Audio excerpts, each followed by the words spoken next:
Ay tigtas na sulat ni San Pablo sa mga sulat na simulat niya. Tayo mga punyagan, meron tayong bagong pagkakas. Ayos ba kuya?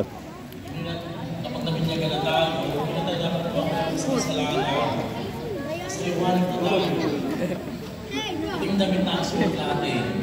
Naiiyak. Si Kristo na dapat ang sinusunod natin. Sana kung mapagkilayan mo na Oh, mamma mia. Nasira ba? Mamma mia. kayo rin po sana. Dapat tuliin. Tutuliin mamaya. Kaya po, sa possible po, ini-discourage po namin na mag-inom at hindi binyagan.